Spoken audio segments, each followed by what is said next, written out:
আসসালামু আলাইকুম। স্বাগতম আজকের সংবাদে। শুরুতেই থাকছে সংবাদ শিরোনাম। হামাসকে তো 2 মিনিটেই শেষ করা যায়, ট্রাম্প। এদিকে ট্রাম্পের অবস্থানকালে হোয়াইট হাউসের নিরাপত্তা গেটে গাড়ির ধাক্কা। অপরদিকে অতিরিক্ত দাবি না ছাড়লে যুক্তরাষ্ট্রের সঙ্গে আলোচনা নয়, ইরান। এবং সবশেষে থাকছে চীন বিরোধী জাপানের নতুন প্রধানমন্ত্রী, ভারত জাপান সম্পর্কে কী বদল আনবে। শুনছিলেন শিরোনাম, এখন বিস্তারিত। প্রথমেই আমার চ্যানেলটি সাবস্ক্রাইব করুন, যাতে সবার আগে সর্বশেষ সংবাদ আপনার কাছে পৌঁছায়। সংবাদটি আপনি কোথা থেকে শুনছেন জানিয়ে দিন কমেন্টে। হামাসকে তো 2 মিনিটেই শেষ করা যায়, ট্রাম্প। যুক্তরাষ্ট্রের প্রেসিডেন্ট ডোনাল্ড ট্রাম্প বলেছেন, হামাস একটি অত্যন্ত সহিংস গোষ্ঠী এবং প্রয়োজন হলে আমরা 2 মিনিটেই এটাকে থামিয়ে দিতে পারি। তবু এখন তাদের যুদ্ধবিরতি মেনে চলার জন্য একটি সুযোগ দেওয়া হচ্ছে। মঙ্গলবার 21 অক্টোবর হোয়াইট হাউসে আয়োজিত দীপাবলি উৎসবে এসব কথা বলেন মার্কিন প্রেসিডেন্ট। ট্রাম্প বলেন, আমরা এখন বিশ্বজুড়ে শান্তি প্রতিষ্ঠায় কাজ করছি, সবাইকে একসঙ্গে নিয়ে আসছি। আমি যখনই মধ্যপ্রাচ্য থেকে ফোন পাই, সেখানে আমরা খুব ভালো করছি বলেই শুনি। অনেক দেশ এখন মধ্যপ্রাচ্যের শান্তি চুক্তিতে যুক্ত হয়েছে, যা একসময় অসম্ভব মনে হতো। এ সময় তিনি হামাসকে খুবই সহিংস আখ্যায়িত করেন। ট্রাম্প বলেন, আমরা চাইলে 2 মিনিটেই এটা থামিয়ে দিতে পারি, কিন্তু আমরা তাদের একটি সুযোগ দিচ্ছি। তারা প্রতিশ্রুতি দিয়েছে তারা শতভাবে আচরণ করবে, কাউকে হত্যা করবে না।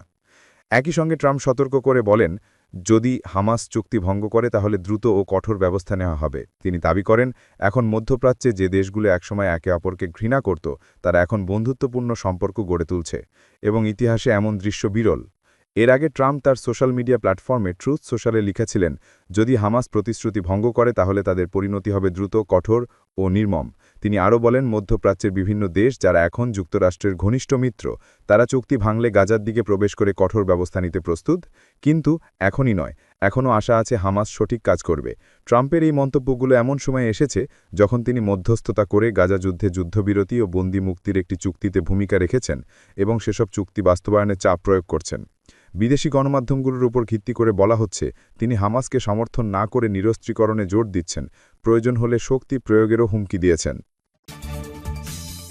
এদিকে ট্রাম্পের অবস্থানকালে হোয়াইট হাউসের নিরাপত্তা গেটে গাড়ির ধাক্কা।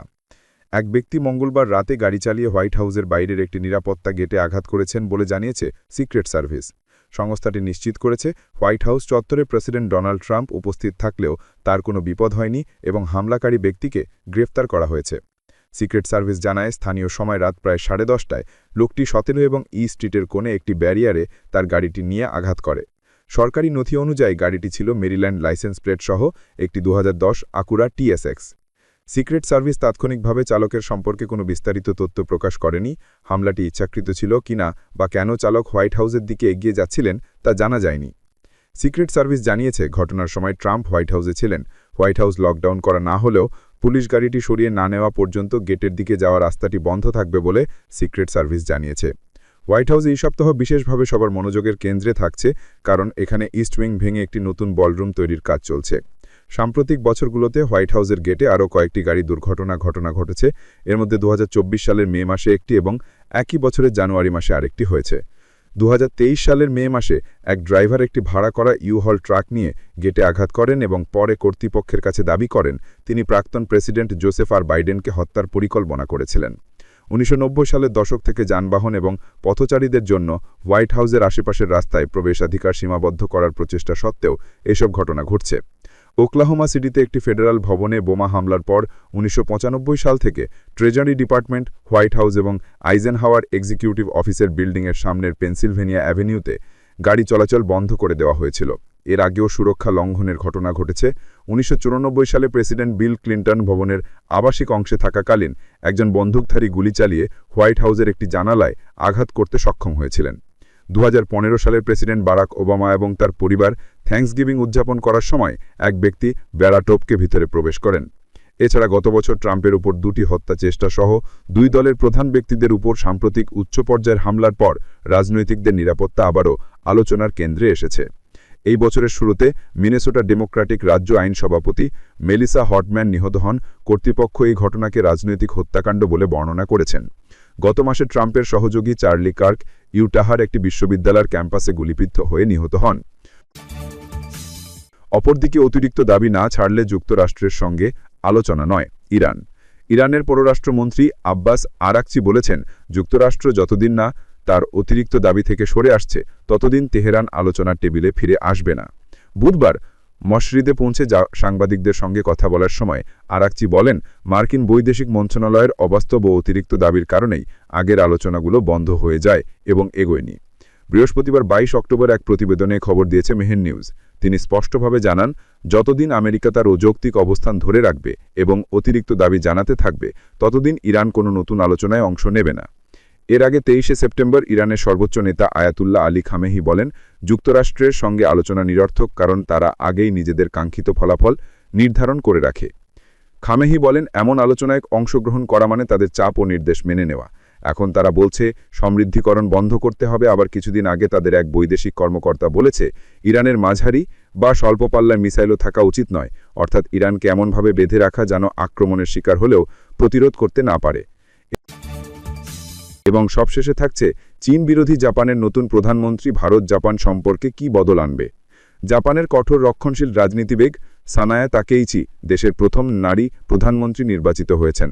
জুলাইতে উচ্চকক্ষের নির্বাচনে বিপর্যস্ত পরাজয় ও নিম্নকক্ষে সংখ্যাগরিষ্ঠতা হারানোয় দীর্ঘদিনের ক্ষমতাসীন লিবারাল ডেমোক্রেটিক পার্টি নেতৃত্ব পরিবর্তন আনে। তাকেইচি পূর্বতম প্রধানমন্ত্রী ইশিবার স্থলাভিষিক্ত হয়েছেন। ভারতের প্রধানমন্ত্রী নরেন্দ্র মোদী তাকেইচিকে অভিনন্দন জানিয়ে বলেছেন, জাপানের নতুন নেতৃত্বের সঙ্গে কৌশলগত সম্পর্ক আরও জোরদার করতে তিনি আগ্রহী। এক প্রতিবেদনে খবর দিয়েছে এনডিটিভি। এক্সে দেওয়া বার্তায় মোদী লিখেছেন, জাপানের প্রধানমন্ত্রী নির্বাচিত হওয়ার জন্য সানায়া তাকেইচিকে আন্তরিক অভিনন্দন। ভারত জাপান বিশেষ কৌশলগত ও বৈশ্বিক অংশীদারত্ব আরও গভীর করতে আপনার সঙ্গে ঘনিষ্ঠভাবে কাজ করার প্রত্যাশা করছি। আমাদের সম্পর্ক ইন্দো প্যাসিফিক অঞ্চলের শান্তি, স্থিতি ও সমৃদ্ধির জন্য অত্যন্ত গুরুত্বপূর্ণ। সানায়া তাকেইচি এলডিপির রক্ষণশীল শাখার প্রভাবশালী কণ্ঠ। তাকেইচি দলীয় নেতৃত্ব নির্বাচনে 185 ভোটে জয়ী হয়ে প্রতিদ্বন্দ্বী সোনিয়ার 156 ভোট পান। 1996 সালে রাজনীতিতে প্রবেশ করা তাকেইচি প্রথমবার মন্ত্রিসভায় যোগ দেন প্রাক্তন প্রধানমন্ত্রী শিনজো আবের আমলে ওকিনাওয়া এবং উত্তরাঞ্চলীয় ভূখণ্ড বিষয়ক মন্ত্রী হিসেবে। পরবর্তীতে তিনি এলডিপি নীতি নির্ধারণী পরিষদের প্রথম নারী চেয়ারপারসন হন। 2022 থেকে 2024 সাল পর্যন্ত তাকেইচি ছিলেন জাপানের অর্থনৈতিক নিরাপত্তা মন্ত্রী। এছাড়া তিনি দীর্ঘতম সময় ধরে স্বরাষ্ট্রমন্ত্রীর দায়িত্ব পালন করা নারী হিসেবে রেকর্ড গড়েছেন। এবার তিনি প্রাক্তন প্রধানমন্ত্রী ইশিবার বাকি 3 বছরের মেয়াদ পূর্ণ করবেন। ভারত জাপান সম্পর্কে তাকেইচির উত্থানের প্রভাব হয়ে মৃত প্রাক্তন প্রধানমন্ত্রী শিনজো আবের রাজনৈতিক শিষ্য হিসেবে তাকেইচি তার নীতি অনুসরণ করবেন বলে মনে করা হয়, বিশেষ করে ভারতের সঙ্গে কৌশলগত সম্পর্ক জোরদার ক্ষেত্রে। আবের আমল 2012 থেকে 2020 ভারত জাপান সম্পর্কের স্বর্ণযুগ ছিল। তাকেইচি চীন এবং উত্তর কোরিয়া নিয়ে কঠোর অবস্থানের জন্য পরিচিত। একই সঙ্গে তিনি জাপানের ঐতিহ্যবাহী সামাজিক মূল্যবোধের প্রবল সমর্থক। ভারতের প্রাক্তন রাষ্ট্রদূত দীপা ওয়াধবা দ্য হিন্দুকে বলেন, তিনি আবের মতোই ইন্দো প্যাসিফিক অঞ্চলে জোর দেবেন, কোয়াড নিয়ে আরও সক্রিয় ভূমিকা নেবেন বলেই মনে হচ্ছে। আবে যুক্তরাষ্ট্র, ভারত, অস্ট্রেলিয়া, জাপান 4 দলীয় নিরাপত্তা সংলাপ শুরু করার জন্য কোয়াড ফাদার নামে পরিচিত ছিলেন। অধিকাংশ জাপানি নেতার মতোই তাকেইচির সঙ্গে ভারতের সম্পর্ক পদে বসার পর নয়, অনেক আগে থেকেই। 2015 এবং 2017 সালে তিনি ভারতের প্রধানমন্ত্রী নরেন্দ্র মোদীর সঙ্গে সাক্ষাৎ করেন। সেই সময় ডিজিটাল অর্থনীতি, স্মার্ট সিটি প্রকল্প এবং সাইবার সুরক্ষা বিষয়ে সহযোগিতা নিয়ে আলোচনা হয়। তাকেইচি একাধিকবার ভারতের ভূমিকাকে ইন্দো প্যাসিফিক অঞ্চলে গুরুত্বপূর্ণ গণতান্ত্রিক, প্রযুক্তিগত এবং উৎপাদন অংশীদার হিসেবে আখ্যা দিয়েছেন, যা সরবরাহ শৃঙ্খল বৈচিত্র্যের জন্য অপরিহার্য। তবে রাজনৈতিকভাবে এখনও তিনি দুর্বল অবস্থানে থাকায় পর্যবেক্ষকরা মনে করছেন, তাকেইচি কতটা বাস্তবায়ন করতে পারবেন তা সময়ে বলে দেবে।